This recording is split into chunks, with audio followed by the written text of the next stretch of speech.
নমস্কার বন্ধুরা। আজ সকাল থেকে মনটা খুব খাই খাই করছিল, তাই বেলা পড়ার সাথে সাথেই দুজন মিলে পাড়ি দিয়েছিলাম গঙ্গার ওপারে, মানে চন্দননগরে। শুনেছিলাম চন্দননগরে ঘাটের কাছে একটা নতুন ক্যাফে ওপেন হয়েছে, সেটার উদ্দেশ্যেই যাওয়া। স্ট্যান্ডের একদম ঠিক কাছে রয়েছে এই মিনিস্ট্রি অফ ক্যাফে। ছোট্ট ছিমছাম, খুব সুন্দর করে সাজানো ভেতরটা। আর যেহেতু রেস্টুরেন্টে গিয়ে খাবার অর্ডার করার দায়িত্ব থাকে আমার ওপর, তাই এবারও সেটাই আমি করেছিলাম।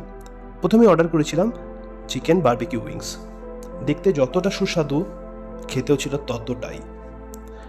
কোটেরটা একদম কম ছিল, জুসি ছিল, এবং এটা যে স্পাইসেস মশলাটি ইউজ করেছিল একদম ঠিকঠাক। এরপর আমরা যেটা অর্ডার করেছিলাম সেটা চলে এসেছিল ভেটকি মাছের ফিশ ফ্রাই। অর্ডার করার সাথে সাথে আমি ওদের জিজ্ঞেস করেছিলাম এরা কি পিওর ভেটকি ইউজ করে কিনা, বলেছিল হ্যাঁ। আর সেটাই পরখ করে দেখার জন্য আমি একটা বাইট নিলাম, কিন্তু ভুল হয়ে গেছিল ওখানেই।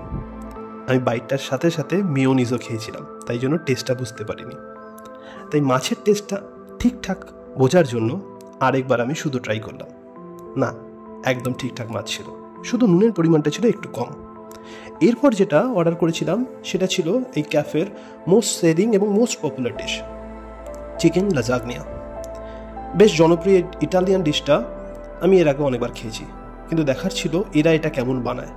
দেখতে খুব সুন্দর লাগছিল। আমরা এসেছিলাম সন্ধ্যাবেলা এই রেস্টুরেন্টে। নর্মালি দুপুর 2টো থেকে রাত 10টা অবধি সপ্তাহে 7 দিনই খোলা থাকে এই রেস্টুরেন্টটা। আর খাবার দাবারের রেটটাও একদম পকেট ফ্রেন্ডলি, চন্দননগর লঞ্চঘাট বা স্ট্যান্ডের একদম ঠিক কাছে। এই লাজাগনিয়া প্লেটে নেওয়ার পর আমি আর ওয়েট করতে পারছিলাম না, নিয়ে নিলাম ফার্স্ট বাইট।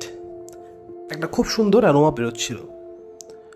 ফার্স্ট বাইট দিয়েই বুঝলাম টেস্টটাও ছিল অসম্ভব সুন্দর।